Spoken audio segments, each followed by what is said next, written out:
ಕೃಷ್ಣಾಯ ಯಾದವೇಂದ್ರಾಯ ಜ್ಞಾನಮುದ್ರಾಯ ಯೋಗಿನೇ ನಾಥಾಯ ರುಕ್ಮಿಣೀಶಾಯ ನಮೋ ವೇದಾಂತ ವೇದಿನೇ. ನಮ್ಮೆಲ್ಲರ ಜನ್ಮದಿನದ ಹಾಗೆ ಶ್ರೀಕೃಷ್ಣನ ಜನ್ಮಾಷ್ಟಮಿ, ಅದು ರೋಹಿಣಿ ನಕ್ಷತ್ರವು ಬಂದರೆ ಕೃಷ್ಣ ಜಯಂತಿ. ಅಂತಹ ಕೃಷ್ಣ ಜಯಂತಿ ಇವತ್ತು ಉಡುಪಿಯಲ್ಲಿ ಶ್ರೀಕೃಷ್ಣನ ಸನ್ನಿಧಾನದಲ್ಲಿ ಶಿರೂರು ಮಠದಲ್ಲಿ ನಡೆದಿದೆ.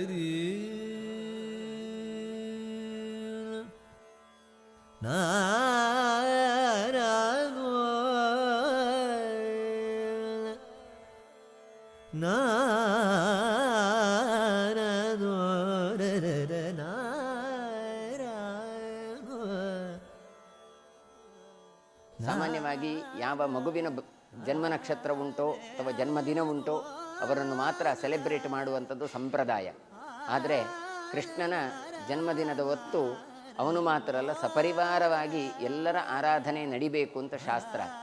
ಕೃಷ್ಣಂಚ ಬಲಭದ್ರಂಚ ವಸುದೇವಂಚ ದೇವಕಿ ಯಶೋಧ ನಂದಗೋಪ ಇವರನ್ನು ಇಷ್ಟೂ ಜನರನ್ನು ಕೂಡ ಸುಭದ್ರ ಇಷ್ಟೂ ಜನರನ್ನು ಪೂಜೆ ಮಾಡಬೇಕು. ಕೃಷ್ಣನನ್ನು ಹೆತ್ತವರು, ಹೊತ್ತವರು, ಅವರನ್ನು ಮದುವೆಯಾದವರು, ಅವನ ಜೊತೆಗೆ ಆಟ ಆಡಿದವರು, ಅವನ ಬಾಲ್ಯದ ಸ್ನೇಹಿತರು ಎಲ್ಲರನ್ನು ಕೂಡ ನೆನಪಿಸಿಕೊಂಡು ಕೃಷ್ಣನ ಜನ್ಮದಿನವನ್ನು ಆಚರಿಸ್ತೇವೆ. ಇದು ವೈಶಿಷ್ಟ್ಯಪೂರ್ಣವಾದ.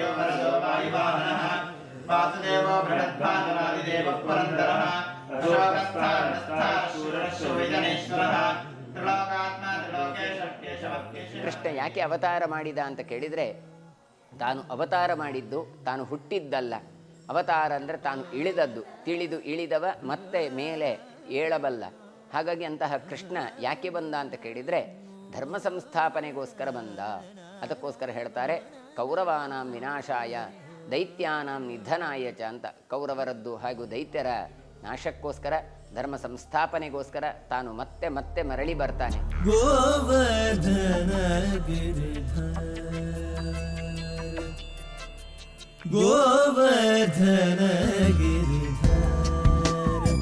ಗೋವಿಂದ ಗೋಕುಲ ಬಾಲ ಪರಮಾನಂದ ಗೋವರ್ಧನ ಗಿರಿಧರ ಗೋವಿಂದ. ಹಾಗಾದರೆ ಕೃಷ್ಣ ಒಂದೇ ಸಲ ಹುಟ್ಟಿದ್ದಿರಬಹುದು, ಆದರೆ ನಮ್ಮ ಹೃದಯದಲ್ಲಿ ಪ್ರತಿನಿತ್ಯ ಹುಟ್ಟಬೇಕು. ಕೊನೆಯ ಪಕ್ಷ ಪ್ರತಿನಿತ್ಯ ಇಲ್ಲದ್ರೆ ಪ್ರತಿ ವರ್ಷ ಆದರೂ ಹುಟ್ಟಲಿ ಎನ್ನುವ ಒಂದು ಕಲ್ಪನೆಯಿಂದ ಪ್ರತಿ ಕೃಷ್ಣ ಜನ್ಮಾಷ್ಟಮಿಯ ಹೊತ್ತು ಆ ಕೃಷ್ಣನನ್ನು ನೆನೆಸಿಕೊಂಡು ನಮ್ಮ ಹೃದಯದಲ್ಲಿ ಕೃಷ್ಣನನ್ನು ಆರೋಪಿಸಿಕೊಂಡು ಅವನಿಗೆ ಅರ್ಘ್ಯವನ್ನು ಕೊಡುತ್ತೇವೆ. ಅರ್ಘ್ಯ ಅಂದರೆ ಪ್ರೀತಿಯಿಂದ ಕೊಡುವಂತಹ ಒಂದು ದ್ರವ್ಯ, ನೀರು. ಕೃಷ್ಣ ಹೇಳ್ತಾನೆ ಪತ್ರಂ ಪುಷ್ಪಂ ಫಲಂ ತೋಯಂ ಯೋಮೇ ಭಕ್ತ್ಯಾ ಪ್ರಯಚ್ಛತಿ ಅಂತ. ಹಾಗಾಗಿ ಬಿಲ್ವ ಪತ್ರೆ ಹಾಗೆ ನೀರು ಇದೆಲ್ಲವೂ ಕೂಡ ಭಕ್ತಿಯ ಪ್ರತೀಕ. ಅದೆಲ್ಲವನ್ನು ಕೂಡ ನಾವು ಅರ್ಪಣೆ ಮಾಡಿದ್ರಿಂದ ಲೋಕರಾಷ್ಟ್ರಕ್ಕೆ ಕ್ಷೇಮ ಆಗ್ತದೆ ಅಂತ ಒಂದು ನಂಬಿಕೆ. ಶ್ರೀವತ್ಸಾಂಗಿತ ಶ್ರೀ ಕೌಸ್ತುಭಧರ ಪಾವಕ ಭಯಹರ ಮಾಹಿ ಮುಕುಂದ ಪಾವಕ ಭಯಹರ ಮಾಹಿ ಮುಕುಂದ ಪಾವಕ ಭಯಹರ ಮಾಹಿ ಮುಕುಂದ ಗೋವರ್ಧನ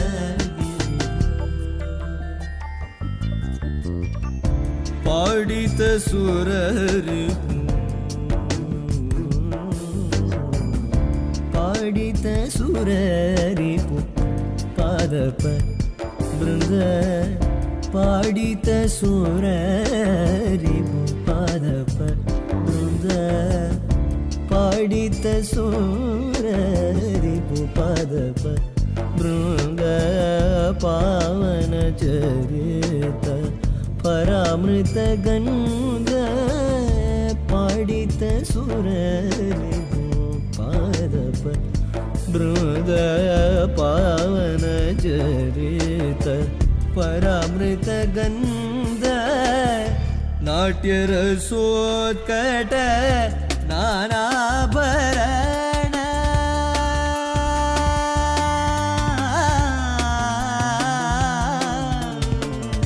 ನಾಟ್ಯ ರಸೋತ್ಕಟ ನಾನಾಭರಣ ನಾಟ್ಯ